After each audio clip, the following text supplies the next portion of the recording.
Well, this would be some overlap, I think, into two different areas. One from a long time ago, where I talk about respecting your elders, and one just from last week, where I started out thinking I was having this conversation about just like respect in general, and then I talked about teaching and um,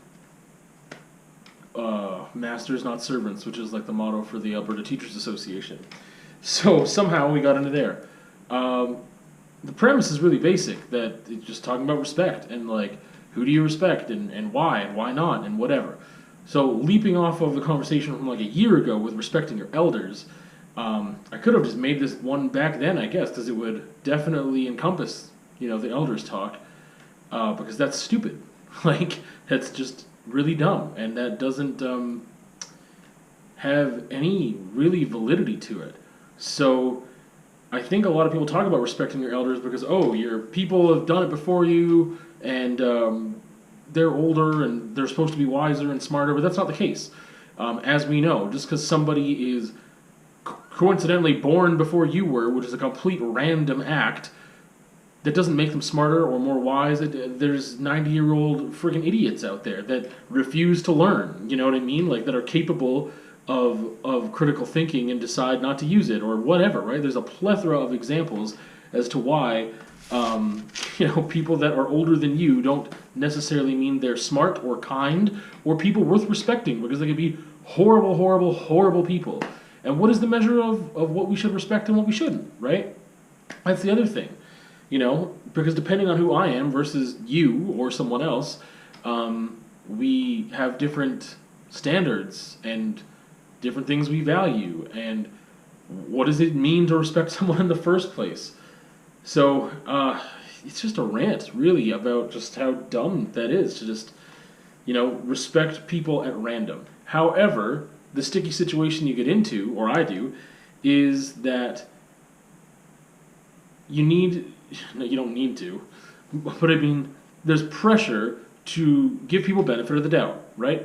And just respect everyone until they lose that respect. But then we talk about people earning respect. And it's like, what is that? Like, can you start at a zero? Can you start neutral and have no respect for somebody? And that sounds like a negative.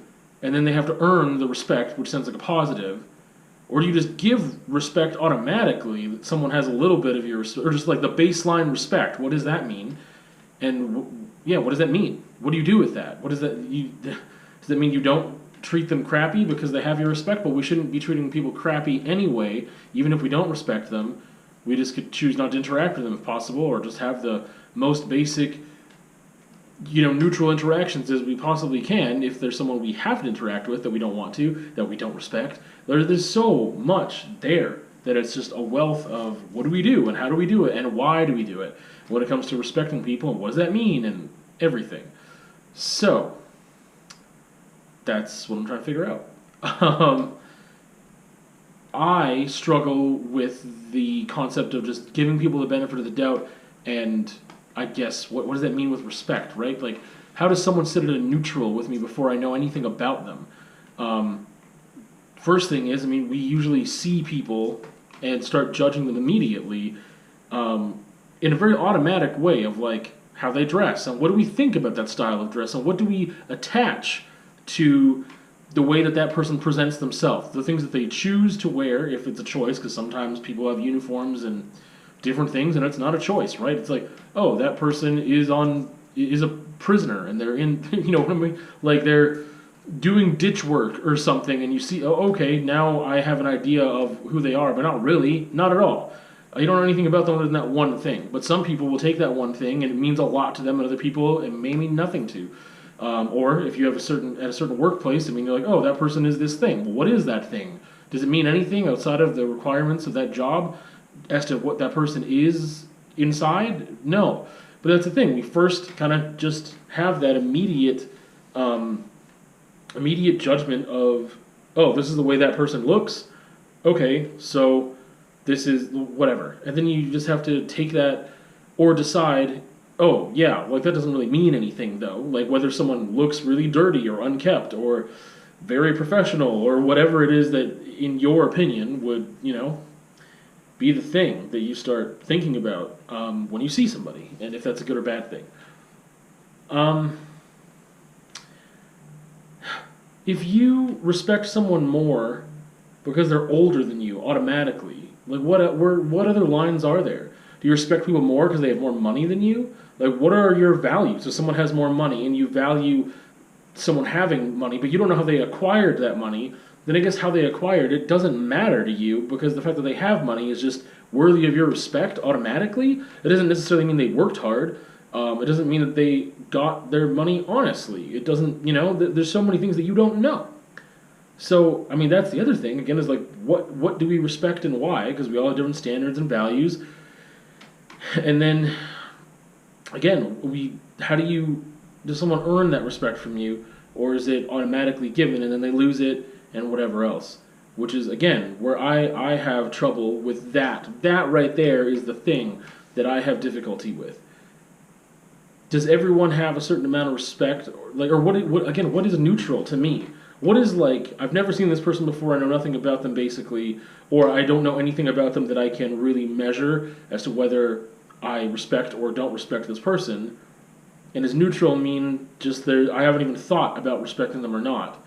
Or does it mean that if I'm giving someone the benefit of the doubt, isn't that respectful? That would be respectful, I think. But I mean, being neutral doesn't necessarily mean giving someone the benefit of the doubt, because that means I'm thinking about that there's a benefit to give, and they're like, the doubt is automatically there because I don't know anything about them. But like, the neutrality would mean that I'm not thinking about it at all, is how I would interpret that. Like, I'm not thinking about this person in a way of whether I like them or dislike them or respect them or don't respect them, or anything else, because I'm not thinking about them. Like, I'm just like, oh, I don't really know, or I'm curious or whatever. So that my starting point is already a screwed up mess because I don't know what my starting point is. I think that for me, it's incredibly easy to.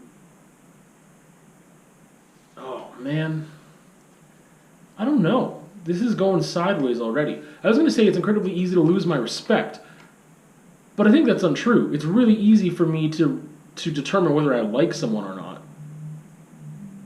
And how much of that is tied to respect, though? Because I also can really easily separate art from the artist. And so sometimes I end up liking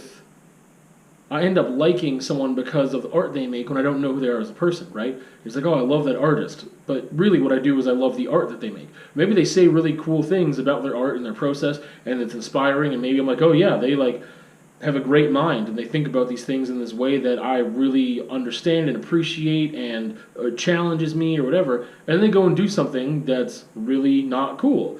And then you have to like decide whether or not, like, is that who you want to look up to, or is that who you want to say you're a fan of or whatever? Why or why not? And do you lose respect for them automatically? I don't know. I feel the more I'm talking about it, I realize that unless it's someone that you have a relationship with, what is the point in thinking about respecting them or not respecting them? Because you don't know them. I mean, we hardly know the people that we think we know.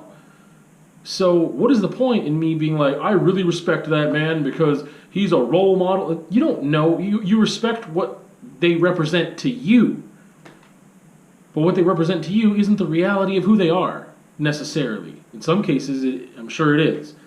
But in a lot of cases, I would say it's not. So you respect what they represent to you, not the reality of who they are. Because you don't know the reality of who they are. Again, unless you have a relationship with that person, and then you have to trust that what you know about that person and how they carry themselves and what you know, like all that stuff, you have to just trust that that is who they are. And then that's the other thing. Why would you some people might put that trust in a random person and call them a role model. Not random, but I mean a person you don't know. And say you respect them. And then what does that mean, right? Because there's a whole thing of like respecting somebody. How do I word this? It's like respecting someone without ever interacting with them is just like, I just realize I'm getting caught up in the semantics of the word and the different ways that you could use that word or think about that word. And it's like giving someone your respect might not happen in an interaction at all if what you're doing is just the concept of the person is something that you idolize and like and respect. But it's not something that you do as an action, it's a passive thing, right? But you can make it actionable by, disrespecting someone, by insulting them or whatever else, or behaving in a way that does not equal to you treating them in a manner which you would want to be treated, right? So it can be passive, or I guess it could be a very actionable thing that you do and put into practice by respecting that person or disrespecting that person. But I don't think that automatically, and I guess that answers my question, is that I really think that respect has to be earned. I think that there can be a neutral stance. Okay, so I'm going to separate right away. Like I already said, if someone is removed from you and you have no way of knowing who they really are, you don't have a relationship with them at all where you converse and talk and spend time in one way or another together, then you can't respect. You don't have an opportunity to respect them in reality. But the weird thing is that you kind of have an opportunity to disrespect them in an actionable way because you can do things to that person or that person's image or the idea of that person that would let people know that you greatly disrespect that individual or what that individual stands for. So again, it's what that person represents, not the person in and of themselves. So that gets interesting. Because, obviously, if you can do that with disrespect, you can do it with respect. So you can, put them on a pedestal, right? And you can show people that. You could have, if it's a political figure or whatever else, you could have their, pictures and signage and whatever else saying that you support them. I guess that's not the same thing as respect, but why are you supporting someone you don't respect? So that's, I don't know. For me, I'm going to say that I can't really respect or disrespect anyone that I don't have a relationship with and just leave it there because I don't know the reality of that person. And again, it's already hard enough to know the reality of the individuals that you do have in your life with your interactions with them that are limited as for the amount of time that they are alive and spend doing stuff and thinking about stuff and whatever, that you don't really know people as well as you think you do because it's just not possible, but you just trust in this thing, this unexplainable thing of a relationship and feelings and emotions that you associate with people and be like, oh yeah, like that dude's awesome. And you, I guess that's the thing, is that it's still really up to what that person represents, and depending on how well you think you know them or how well you really do know them, that can cross over into the reality of what the person is. But you never know who that person is. Off the rails. You never really know who that person is because you can't feel what they feel and you cannot think what they think. You are not in their hearts and minds. So, therefore, I think it just comes down to what that person represents. But, trying to get back to things, I would say for me that I can't really, I think I just need to start using the word respect way less. And I don't know how often I use that word anyway.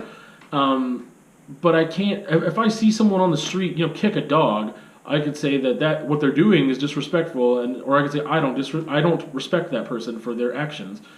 But I don't know. See, then again, I don't know that person, but I know what I just saw, and what I saw is unacceptable behavior. So therefore I could say that I don't respect them? This is stupid. What a stupid conversation. I thought I was getting somewhere for a second, and now I'm very much not. Yeah. I don't know. Because I was really trying to explore this thing, do people get your respect automatically, or is it earned, And I guess my answer is that a person doesn't automatically get my respect at all. That it would be completely neutral, and then that respect is either earned over time or lost right away, or lost over time, I guess. But I mean, in the instance of seeing someone in public that you don't know do something horrendous, then you would, I guess, associate lack of respect to that person, or assign them as a person who is not worthy of your respect, because of that single incident that you've seen. Man, this is dumb. This is stupid dumb. Um, yeah. I thought it was going to be easy to talk about this, but then again, and I was like, oh, I'm going to have trouble because I overlapped with like some other stuff where it's like, you don't just respect your elders. That's dumb. They have to earn respect. But just because they're old doesn't mean anything, or they're older than you, right? It's like saying we respect all men should automatically get your respect because by random chance they're not women or whatever, right? Like that they happen to fit into this category that we've made that's already stupid, and therefore that means this. It just doesn't make any sense.